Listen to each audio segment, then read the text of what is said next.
মনত ভেদভাৱ নাই অ' আল্লাহ, মোৰ মনত ভেদভাৱ নাই। হিন্দু কি মুছলমান একে আল্লাৰ ফৰমান, মোৰ মনত ভিন পৰ নাই। এই কথা যেন বাস্তৱত প্ৰমাণ কৰি দেখুৱালে মৰাণজানাবাসীয়ে। ৰঙিয়াৰ মৰাণজানা মিলিজুলি প্ৰাথমিক বিদ্যালয়ত ইছলাম ধৰ্মী লোকে পাতিলে সৰস্বতী পূজা। সমগ্ৰ ৰাজ্যতে আজি বাগদেৱীৰ বন্দনাৰে উদযাপন হৈছে সৰস্বতী পূজা। আৰু ইয়াৰ মাজতে ধৰ্মীয় ভেদাভেদ পাহৰি ৰঙিয়াৰ নিকটৱৰ্তী এখন সম্পূৰ্ণ মুছলিম অধ্যুষিত গাঁও মৰাণজানাত প্ৰাথমিক বিদ্যালয়ত ইছলাম ধৰ্মী লোকসকলে পালন কৰিলে সৰস্বতী পূজা।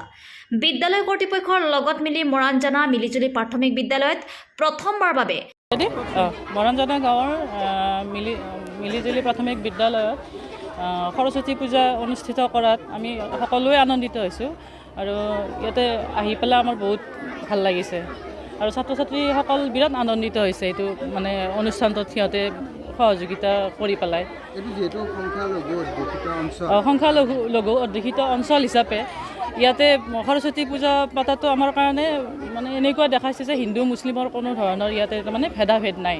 আমি সকলোৱে মিলিজুলি স্কুলখনৰ নামেৰে যেনেকৈ মিলিজুলি নাম এনেকৈ মিলিজুলি থকাৰে ইয়াতে মানে নিদৰ্শন দেখাইছে। সেইটো কাৰণত বহুত ভাল লাগিছে। মই নিজেও সন্তুষ্ট, মই হিন্দু হিচাপে মই নিজে সন্তুষ্ট। অংশগ্ৰহণ কৰা মোৰ মৰমৰ ছাত্ৰ ছাত্ৰী তথা আই মাতৃসকল সকলোকে সৰস্বতী পূজাৰ শুভেচ্ছা জ্ঞাপন কৰিছোঁ। বিশেষ নহওক এটা কথাই কওঁ, মৰাণজানা মিলিজুলি প্ৰাথমিক বিদ্যালয়, গতিকে বিদ্যালয়খনৰ যিটো নাম সেই নামটোৱে তাক নিৰ্দেশনা দেখুৱাইছে। আশা কৰোঁ ভৱিষ্যতে এনেকৈ সময় মিলাই আমি আগুৱাই অসমীয়া জাতিটোক আগুৱাই লৈ যাম তথা ভাৰতক সুন্দৰ ভাৰতবৰ্ষখন স্থাপন কৰিম। ধন্যবাদ। হয়, মই প্ৰথমে মোৰ নামটো মই ক'ব বিচাৰিছোঁ। মোৰ নাম বুবুল আহমেদ।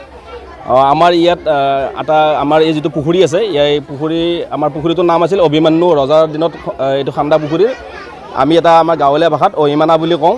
এই পুখুৰী পাৰতেই আমাৰ মৰাণজানা আমাৰ মুছলিম চুবুৰীৰ ২ নং জামে মছজিদ আছে আৰু লগতে আমাৰ মৰাণজানা বড়ো চুবুৰীৰ বাথৈ মন্দিৰ আছে। তাৰ লগতে আমাৰ এই পুখুৰীৰ পাৰত মিলিজুলি প্ৰাথমিক বিদ্যালয়। আমাৰ যিসকল উদ্যোক্তা বা যিসকল আগৰ আমাৰ যি মহান ব্যক্তিয়ে এই স্কুলখন ইয়াত স্থাপিত কৰিছিল, তেখেতসকলে এটা সুন্দৰ নাম দি গৈছে মিলিজুলি। আমি সেই নামটোৰ আগ ধৰি আমি এই প্ৰথম বছৰ আমি ইয়াত সৰস্বতী পূজা উদযাপন কৰিব গৈ আছোঁ।